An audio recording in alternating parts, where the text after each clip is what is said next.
What's up, guys? Sleeps here with another episode of my Journey to an Ultimate Team, and we're starting this episode off in our transfer list, selling some of the duplicate items that we have from our pack opening from the last episode.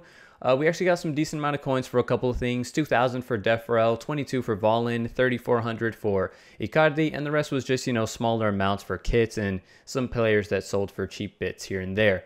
Now we are going to do one of the SBCs mainly because I really wanted the PlayStation kit, so I'm just doing this one. It takes really little to no effort, but I just really wanted that kit. So while you guys are watching that in the background, I wanted to talk about something that I did not get around to for some reason in the last episode, which is kind of what we're trying to do with this series, because if you're new to the channel or it's been so long since I've uploaded, maybe you just forgot. So basically, Journey to an Ultimate Team is all about doing a road to glory, but not just settling for, sort of a mediocre kind of ending. We really want to end up with a very nice team by the end of this. Hopefully have good success in Weekend League. That's going to be a new twist on things in this series, doing well in Weekend League, getting some good rewards. So that's what we're trying to do in this series. We're really trying to just elevate what the road to glory is supposed to be. We're trying to go from the trash team we have now to something just incredible. I'm talking team of the seasons, maybe some team of the years, and I've never played on Xbox before, so this is actually the first time I have access to icons/legends, so maybe get a couple of icons and legends in there too. That'd be awesome. So now you guys kind of know where we're trying to aim this series towards. We're really trying to shoot high and have a very good team by the end of this series. So a couple other things you guys saw there. I did actually decide to sell Michael Antonio for the 10K. I figured I'd cash out while the hype was high, get 10K for him. I got 20K for Herrera, and I forgot how much I got for the last one. It wasn't all that much. The most expensive ones were Herrera and also Michael Antonio. So we definitely cashed out on those opportunities there. I also wanted to kind of swag up the team a little bit. I bought the Red Bulls kit and the Red Bulls crest.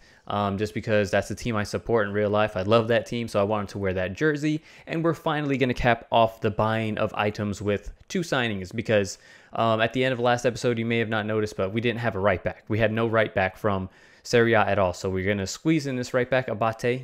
He's a great right back, super reliable. I've been using him for years. He's just somebody you can count on for sure to get the job done. And we also got a cam. His name is Sicciarelli, I want to say it's pronounced. I wasn't too sure about how I'd pronounce his name, but I'm going to go with Sicciarelli. And he's okay, he's got okay shooting. He's a lefty, 4-star skills, got some decent pace. So right here, we're now putting the team together. And I had to get the team rating down to 78 because that was one of the requirements of the knockout draft, because we do have to first qualify for Weekend League before we play it, don't we? So we're going to qualify for Weekend League so we can make sure we can get in on week 1 and see where it goes from there. We are admittedly going in with a pretty mediocre team. I maybe should have strengthened a position here or there, but I just wanted to try. At the beginning of FIFA, we're all kind of a little stingy with our coins. We don't want to spend too much, and I'm trying to do the same thing because eventually I do want to do some trading, and I don't want to, trade with like 20K or 30K. I want to eventually be trading with 100K plus. So in this game, this guy had a very good team. He even had Inform Azpilicueta. He just had a very solid, I would say a little above average Premier League team. He scored first. We managed to equalize through Icardi, and then Sicciarelli with a blast gave us the win in that one, 2-1. And that was a good win for us because the guy had a very good team, especially compared to our team. He could probably buy our team with just selling one of his players. So we did very well there. It was a tight game, and we just about squeaked by with a 1-goal lead in that one. Now we're going to move on to this next match, and this guy had a 4-3-2-1 BPL sweat squad. I mean, he just went for straight sweat, and you can just tell that in the midfield and up top. I mean, look at that midfield, just workhorses in the midfield and pacey beasts up top, and Rashford especially. And it actually caught me off guard with Rashford a couple times because I did not realize they gave Rashford 4-star skills. So he actually caught me with a couple Berber spins and all that. But eventually we do manage to figure it out and take the lead there through Defrel. 1-0. He gave me a little too much space, and he had a quick change of pace to burst into the space and score. Defrel right here, I mean, that's basically a stonewall penalty. All day, every day, anybody can see that that's a penalty. No debating there. And we step up with Icardi here, and I actually wanted to ask you guys something.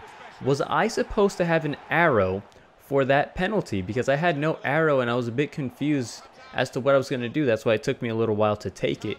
Yeah, I thought you were supposed to have an arrow every single time in this FIFA, but apparently not. I'm not sure. Maybe it was just a bug. Anyway, we're up 2-0 in this one. Should have made it 3-0 there with Cicciaretti, but it was on his weak foot, so I'm not going to be too mad. And right here, he plays an excellent ball in behind my defense. I mean, Son's wide open, Pereira's wide open. He was just clean in behind my defense. There was little to nothing I can do. We are going to seal the deal, though, here with Defrel. He just showed me a little too much space. And again, Defrel's got that great pace, and we just burst into the open space. And he gave us the 2-goal lead fairly late on. There was no way we're going to allow him to come back in that one. So we win that one 3-1. We're doing okay with a pretty average team in which we went into this knockout tournament with. And we have made it to the semis, so I'm very happy with that. However, we are a little low on fitness, so I had to slap a fitness on the team because I have not actually made a rotation squad yet, which is kind of bad. I probably should have done that prior to this, but it slipped my mind. So we'll probably do that in one of the coming episodes. Anyhow, this guy has a 4-3-3 with a cam, and he had a very strange team, especially me running into somebody like this in the semis. He had a couple of decent players. You know, he had Antonio, he had, I think he had De Bruyne, but no chemistry. He's going in with like 52 chem, I want to say. So that was a good, a good sign for us. We go up 1-0 there.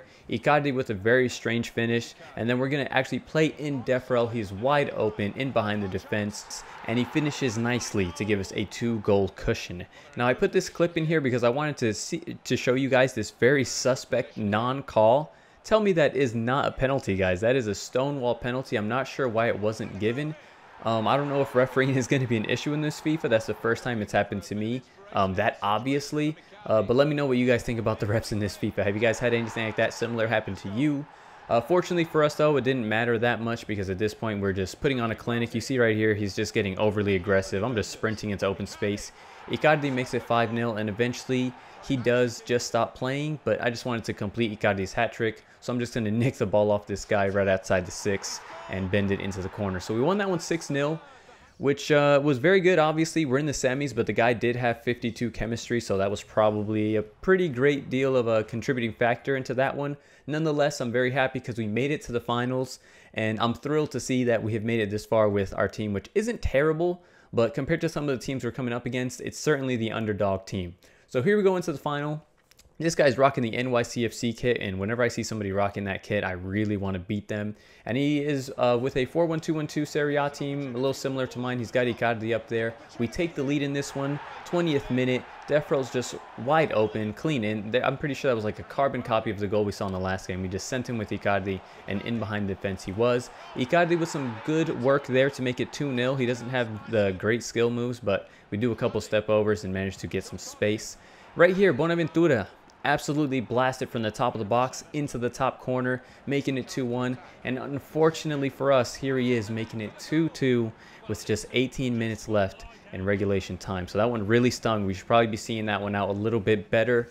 And it is now time to go into extra time. And the changes that I made was I decided to drop Defrel into the number 10 or as my cam, and I took out Cicciaretti because he was a little bit tired, and I'm going to go ahead and put Aubameyang up there, one of our lone players, and I'm also going to freshen up the midfield a little bit with Keita. So we're looking a little bit better going into this first half of extra time, and it proved to be a pretty good move because right there you see Defrel playing in Aubameyang, and Aubameyang coolly finishes past the keeper to restore our lead early on in the first half of extra time as well. So that definitely relieved a lot of pressure. And right here, he's just kind of pressuring a little too much. I noticed a mistake. He pushed up his center back a little too much. Aubameyang's going to run into this space all day, and he finishes his chance to give us a 2-goal lead with only 13 minutes left to play. We are going to make it 5-2. Actually, Aubameyang completing his hat trick. So he was a huge impact player for us, coming off that bench and basically winning us this final. He made it 5-2. Rubbing salt in the wounds at that point, but what do we care? We have the win. We are now 1,000 coins richer. We got ourselves an Electrums player pack, and most importantly, we are qualified for the weekend league, and we did it first try, thankfully, because I would have hated to make this a multi-episode ordeal where we're just continuously trying to qualify for weekend league. So we're in there. As you guys can see, confirmation, we're done. We're now going to be able to play weekend league this weekend and hopefully perform well. Now that we're all done with that, I decided to go ahead and clean up some of the objectives because I did do some sort of inadvertently just by playing the game, and I noticed that I was kind of close to finishing a couple. We opened one of our rewards. We got ourselves a lone Juan Mata, but some of these were so easy, like name your club, and so I just kept the name the same, which, by the way, I did want to mention, when I was uploading back in FIFA 16, I actually got quite a few comments by people that were upset that I did not keep the name Trickery FC. So if you happen to be one of those people, there you go. You can now put your mind at rest. We're keeping the name Trickery FC. So that's the team name we're gonna be rocking in this series. I did a couple of the other ones. They were very easy. One of the more tedious ones was playing a single player match because I just find single player extremely boring. So I just went in there, put it on beginner, scored 5 goals, put the controller down, and just like that, we finish our first starter objectives, the second tier, I should say, and now we can continue on to the third, but I'll probably end up doing that in the episodes to come. So now we're just going to go ahead and open up our rewards. We get more loan players, but you know what? We can't complain about loan players when they had the impact that Aubameyang did, and especially when we get a lone Modric, because that's somebody I could definitely see throwing on the bench, bringing on a game, and having a great impact. The rest of the rewards aren't all that exciting. We have a silver contract pack, I think a silver gift pack, so nothing great to be seen there. And that is going to be it for this episode, guys. In the next episode, I think we are going to do a FUT draft. You may have noticed that I threw some FIFA points on the account and haven't used them. I want to do a FUT draft because I kind of regret spending the 12,000 FIFA points prior to Once to Watch coming out. I should have definitely saved it for that. So I'm going to kind of try and redeem myself. We're going to run through a FUT draft, hopefully get some good packs, and maybe have a shot at getting one of the Once to Watch players. Last year, I did a FUT draft, I think it was, or an SBC, and I actually managed to pack Once to Watch Conte. So hopefully we can have some luck like that repeat itself. So if you guys did enjoy this episode, make sure to hit the like button, guys. It means a lot to me. And I just wanted to thank you guys a lot because a lot of the comments I read in yesterday's video were very positive, and I'm very excited to bring you guys content again. And it made me really happy that a lot of you were excited to see me back. So if you guys did enjoy, again, please hit that like button, leave a comment, and subscribe if you haven't already. And I'll catch you guys next time. Thanks for watching.